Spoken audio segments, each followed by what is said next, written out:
Welcome back to Vision Auto Garage. I've been trying to film this episode for the last 4 weeks, and today finally I think all my ducks are in a row and I'm determined to get it finished. In the last episode I talked about MGTF underfloor stainless cooling pipes, and I have a set here. Today they're going to be installed under the car along with a multitude of silicone hoses and joiners to complete the cooling system. These pipes are an ideal length for the Metro. The flared ends make fitting hoses simple, and there's convenient bends which will work very nicely for my install. Without access to a hoist, there's very little room for filming underneath the car, but I'll do my best to show you what's going on. These stainless pipes fit very nicely under the transmission tunnel, and as that's not going to be filled with shifter rods and I'm going to be using cables, I can make use of that space.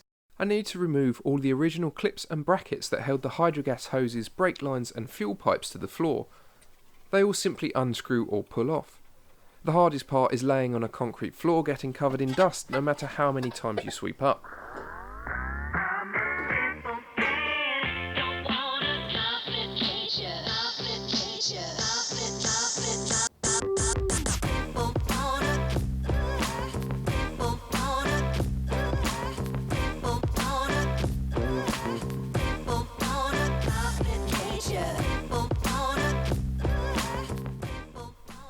I'm going to mount the pipes tucked up into the tunnel using 2 lengths of flat stock.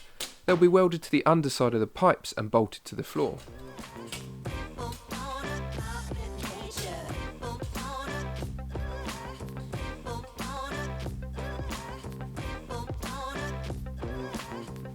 After marking a centre line and hole spating, an 8mm hole is made at each end of both pieces.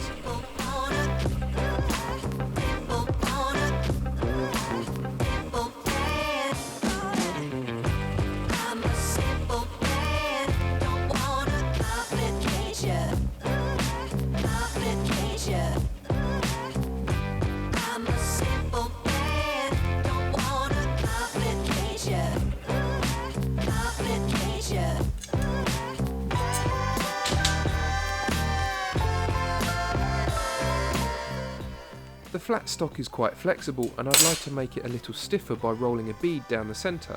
The centre line is confirmed and start-stop marks are made at either end before being placed in the bead roller. Ideally I'd bolt the bead roller solidly to the floor, but I don't have the space for a permanent install. Matt over at Urchfab recently made a great bracket for his tube bender that makes it removable. Something similar would work perfectly well for me.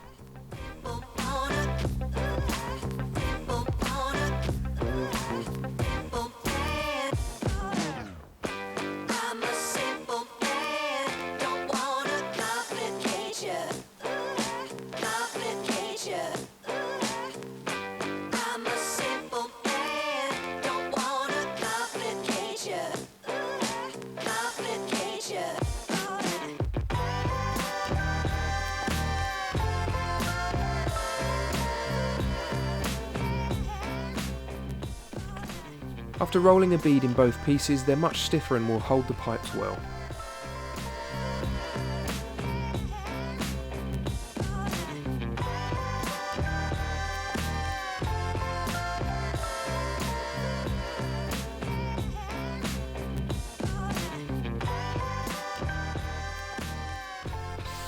I'm removing the original mounting brackets to tidy things up a little. They're not in the way, but I can see myself cutting myself on them at some point in the future.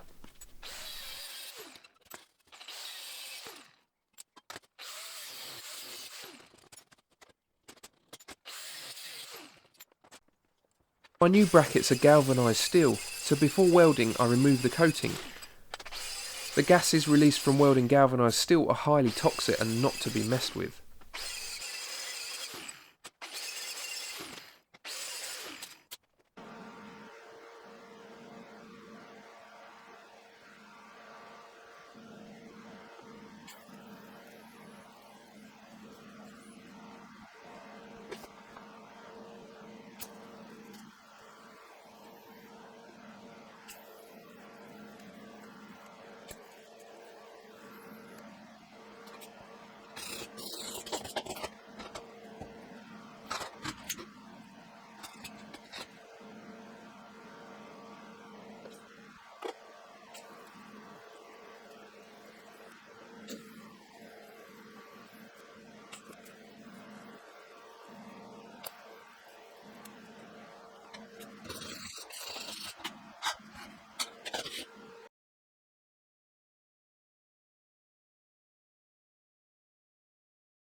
Using a couple of jacks, the pipes can be held in position.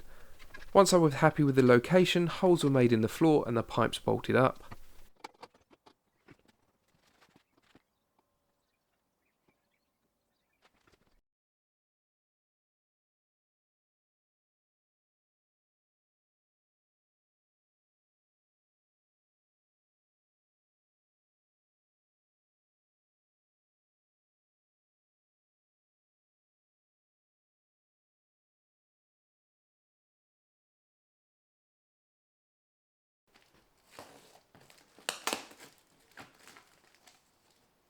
Well, the next task is to start plumbing in the system using these 32mm silicone hoses.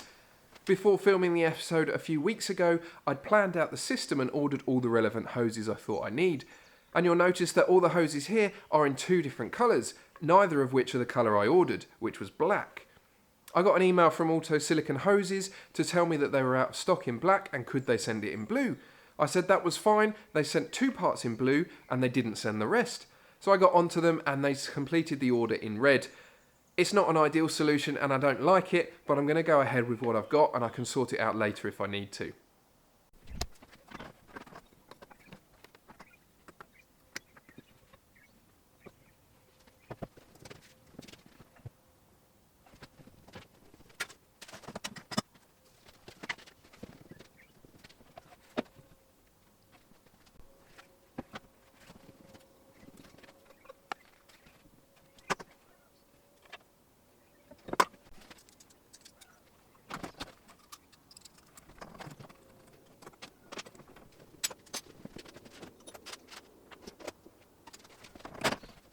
I spent quite a while faffing around with the hoses and realised that what I had visualised would require several more joints than I actually needed.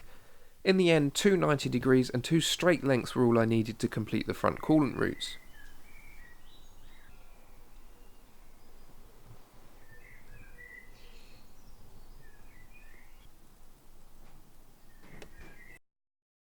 Now working on the engine side of the system, I replaced the plastic pipework and joints with the aluminium kit I purchased in the last episode, starting with the outlet housing on the cylinder head.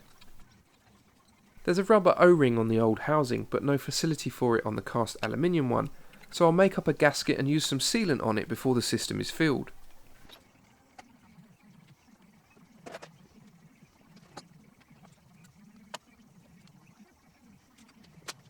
The thermostat housing is tucked away behind the alternator, which is tricky to get at for now, so I'll save replacing it until a later stage when the engine is back out. Starting to piece together the hot and cold pipes from the head and thermostat, it's clear I'm going to need a few more joiners. I'm not running any form of heater, so the heater matrix feed and return are looped back with a piece of hose. This has potential to hold an airlock, so I'll have to bleed it carefully. In the future, if the need arises, I could add a secondary radiator and fan on this circuit. After studying a few cooling system diagrams, I need to add another elbow in the head outlet flow. This splits to the bypass circuit and the bleed back to the header tank. This has a nice side effect of allowing me to reduce the number of joins in the pipework by using a flexible section straight to the underfloor pipes.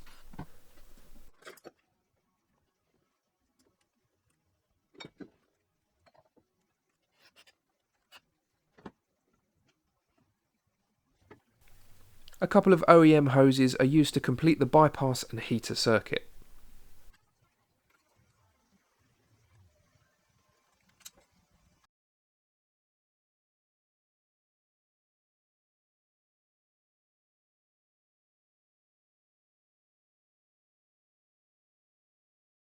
I found it really frustrating that I don't have all the parts I need to finish the cooling system and that the hoses are the wrong colours.